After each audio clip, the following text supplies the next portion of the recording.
Now let's see referential constraints. तो देखिए, if we try deleting tuple of a relation having primary key which referred as foreign key in another table can cause error.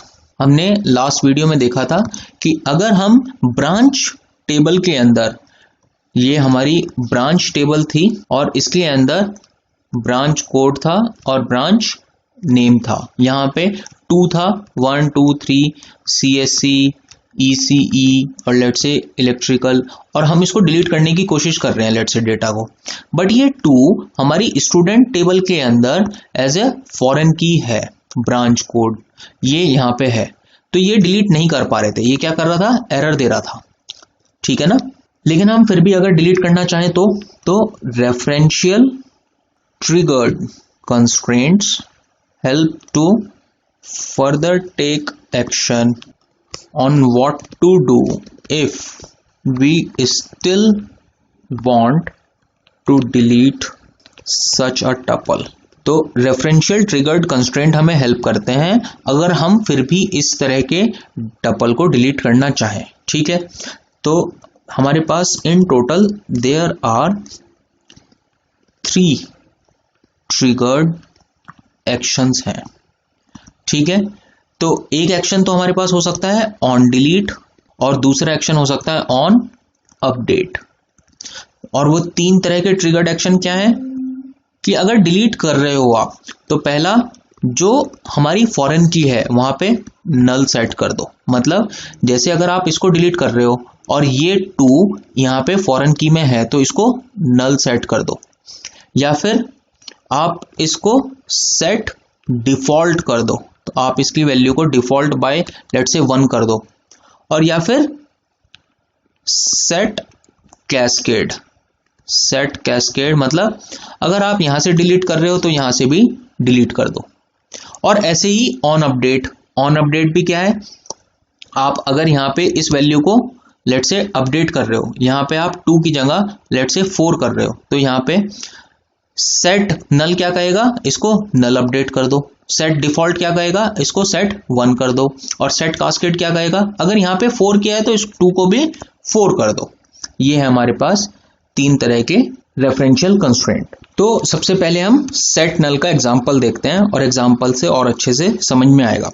तो let's see, जब हमने table बनाई थी create table student, जब student table बनाई थी तो हमने यहाँ पे लिखा था रोल नंबर और बहुत सारे इसमें एट्रीब्यूट्स थे with all the data types and constraints.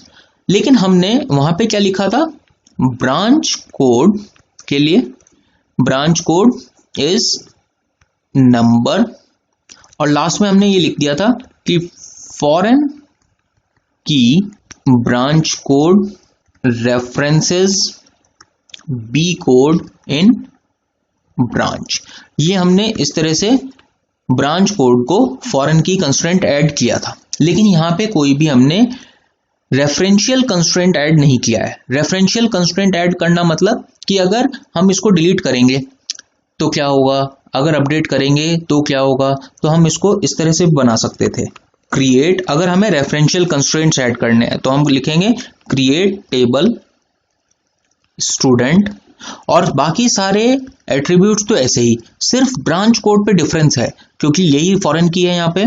तो हम इसको रेफरेंशियल कंस्ट्रेंट ऐड करना चाहते हैं कि अगर इसकी पेरेंट टेबल से हम डेटा डिलीट कर दें तो यहाँ पे कोई एरर ना आए। तो हम चाहते हैं इसको branch code number references branch table का नाम है, और किसको रेफरेंस कर रहे हैं हम, बी कोड।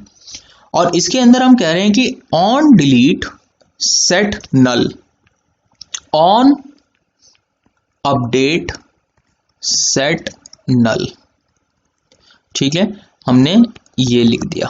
तो अब क्या होगा, on delete set null, on update set null की वजह से अगर अब हम यहां से ये 2 को डिलीट करेंगे, हमारे पास शुरुआत में क्या था, लेट से हम ये मान लेते हैं कि यहाँ पे 2 था और यहाँ पे EC था।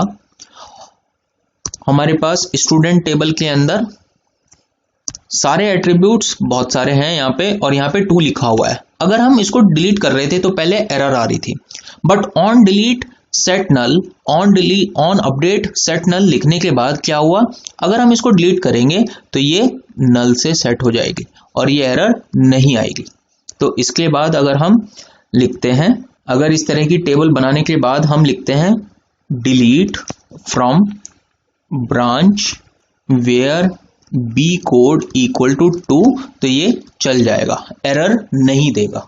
ठीक है। ऐसे ही अगर हम लिखते हैं update branch set B code equal to 3, let's say 13, where B code equal to 2, तो देखो अब 2 वाली जगह पे हम 13 सेट कर रहे हैं, बट स्टूडेंट वाली टेबल में तो 2 थी, तो वो क्या करेगा, ऑन अपडेट उसको भी नल कर देगा, 2 नहीं छोड़ेगा आप उसकी जगह। ठीक है। अगर हम इस वैल्यू को चाहते हैं कि नल नहीं डिफॉल्ट से सेट हो, जैसे अभी नल हो रही है, जहां अगर हमने 2 की जगह 13 कर दिया, I mean to say that कि यहाँ पे बी कोड है, यहाँ पे ब्रांच नेम है, और ये 2 और EC था। अगर हम इसको 2 की जगह 13 कर दे रहे हैं तो स्टूडेंट टेबल में जहां पे हमारे पास ब्रांच कोड था वहां पे 2 की जगह वो नल कर दे रहा है। अगर मैं चाहता हूं इस नल को नहीं करके बाय डिफॉल्ट इसको 1 कर दिया जाए, तो हम क्या करेंगे, ऑन डिलीट की जगह, ऑन डिलीट सेट नल की जगह ऑन डिलीट सेट डिफॉल्ट करेंगे, या अपडेट सेट नल की जगह डिफॉल्ट करेंगे, और डिफॉल्ट वैल्यू हमें यहीं पे देनी पड़ेगी। तो नेक्स्ट देख लेते हैं सेट डिफॉल्ट। तो सेट डिफॉल्ट के केस में जो हमारी ब्रांच कोड है उसको कैसे लिखेंगे हम, टेबल क्रिएट करते हुए branch code number default 1 references branch B code on delete set default and on update set default. ठीक है। तो इससे क्या होगा, हमारे पास में लेट से इस पूरे डेटा को लिख लेते हैं, स्टूडेंट टेबल है हमारे पास यहाँ पे, और ये है हमारे पास roll number, name, age, phone number और ब्रांच कोड। यहाँ पे था लेट से 1 2 3 आशीष, 18 3 2 1 और 1 ब्रांच कोड था, यहाँ पे लेट से 2 था, यहाँ पे था 1 राम, 19 2 3 1 और ये था लेट से नल। तो अब हमने क्या किया, ब्रांच कोड नंबर डिफॉल्ट 1 कर दिया है, रेफरेंसेस ब्रांच बी कोड, ये ब्रांच टेबल है और ये स्टूडेंट टेबल है। ठीक है। तो हम ये ऐसे रेफर कर रहे हैं, तो ये ब्रांच के अंदर बी कोड को रेफर कर रहा है। अब लेट से इस 2 वाली टेबल को हमने डिलीट किया था, तो इसको कर देता वो नल, ये तो था सेट नल का। और अब सेट डिफॉल्ट के केस में क्या होगा, अगर हमने लेट से इस वैल्यू को अपडेट किया 13 से, तो इस 2 को क्या करेगा, वो डिफॉल्ट 1 से सेट कर देगा नल की जगह, और यहाँ पे 1 होना चाहिए उसके लिए। ऐसे ही ऑन डिलीट में भी अगर हम इसको डिलीट कर देते हैं तो ये 2 की जगह नल नहीं करेगा, इसको 1 से सेट कर देगा। तो लेट्स से अब हम चलाते हैं delete from branch where B code equal to 2, तो ये वाली वैल्यू डिलीट हो जाएगी यहां से, और इस 2 की जगह आ जाएगा 1, क्योंकि ये डिफॉल्ट 1 है। ऐसे ही अगर हम चलाते हैं update branch set B code equal to 13 where B code equal to 2, तो ये 2 की जगह 13 हो जाएगा और यहां पे 2 की जगह 1 से सेट हो जाएगा। ये है सेट डिफॉल्ट का केस। ऐसे ही लेट से इसको वापस हम 2 और ऐसे ही लिख देते हैं, जो हमारे पास ओरिजिनल डेटा था ये हमारे पास CSC है और ये लेट से EC है। तो हमारे पास क्या है, सेट कैस्केड। सेट कास्केड के अंदर हम क्या करेंगे, जो थर्ड वाला है उसमें हम branch code number references branch B code on delete हम चाहते हैं set cascade and on update हम चाहते हैं सेट कैस्केड। ये सारी चीजें कहां लिख रहे हैं, जब हम टेबल क्रिएट कर रहे हैं उस समय, ठीक है। और किस में लिख रहे हैं, ये स्टूडेंट टेबल के अंदर, क्योंकि जो चेंज होगा वो स्टूडेंट टेबल के अंदर होगा। यहां पे ये तो हम डिलीट कर रहे हैं या अपडेट कर रहे हैं, चेंज किस में हो रहा है, इसमें बाय डिफॉल्ट या बाय कैस्केड या नल पे, ठीक है। तो ये सारे हम स्टूडेंट टेबल क्रिएट करते हुए, अब इसके बाद हम लिखते हैं अगर delete from branch where B code equal to 2, तो अब क्या करेगा, ये वाली डिलीट कर देगा।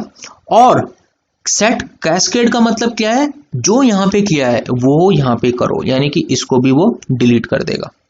ऑन कैस्केड ये हमने शुरुआत में पढ़ा था, ऑन डिलीट कैस्केड क्या करता है, अगर हमने ये वाली प्राइमरी की वाली टपल डिलीट कर दी और ऑन डिलीट कैस्केड है तो हम क्या करेंगे उस केस में, जो जहां पे वो रेफर्ड है वो वाली टपल्स को भी डिलीट कर देंगे, तो ये पूरा का पूरा टपल डिलीट हो जाएगा। या फिर अगर हमने लिखा update branch set B code equal to 13 where B code equal to 2, तो जहां पे 2b कोड है ब्रांच के अंदर, इस 2 की जगह 13 किया, तो ये जो जहां पे हमने जो चीज की है वो यहां पे भी हो जाएगी। ऑन कैस्केड मतलब ये 2 की जगह 13 आ जाएगा, क्योंकि सेट कैस्केड है। तो सिंपल इन नटशेल क्या है हमारे पास, अगर सेट नल है, हमने सेट नल किया हुआ है, तो अगर हम ये प्राइमरी की को डिलीट करेंगे तो यहां पे ये नल सेट हो जाएगा, या हम इसको अपडेट करेंगे तो भी ये नल सेट हो जाएगा। सेट डिफॉल्ट है, तो सेट डिफॉल्ट में इस वैल्यू को अगर हम डिलीट करेंगे तो यहाँ पे 2 की जगह डिफॉल्ट वैल्यू लेट से 1 थी तो ये 1 सेट हो जाएगा, और अगर हम इसको अपडेट करेंगे 2 से 13 करेंगे तो भी ये डिफॉल्ट सेट हो जाएगा। और सेट कैस्केड में क्या होगा, अगर इस 2 को हम डिलीट करेंगे तो ये वाली टपल भी डिलीट हो जाएगी, और अगर इस 2 को 13 करेंगे तो इस 2 की जगह 13 हो जाएगा, ना डिफॉल्ट ना ही नल। तो ये 3 है, 1 2 3, और या तो ऑन डिलीट होता है या फिर ऑन अपडेट होता है। So this is all about referential constraint. I urge you to please watch this video again if you have not understood this, because it is important. Okay, thank you.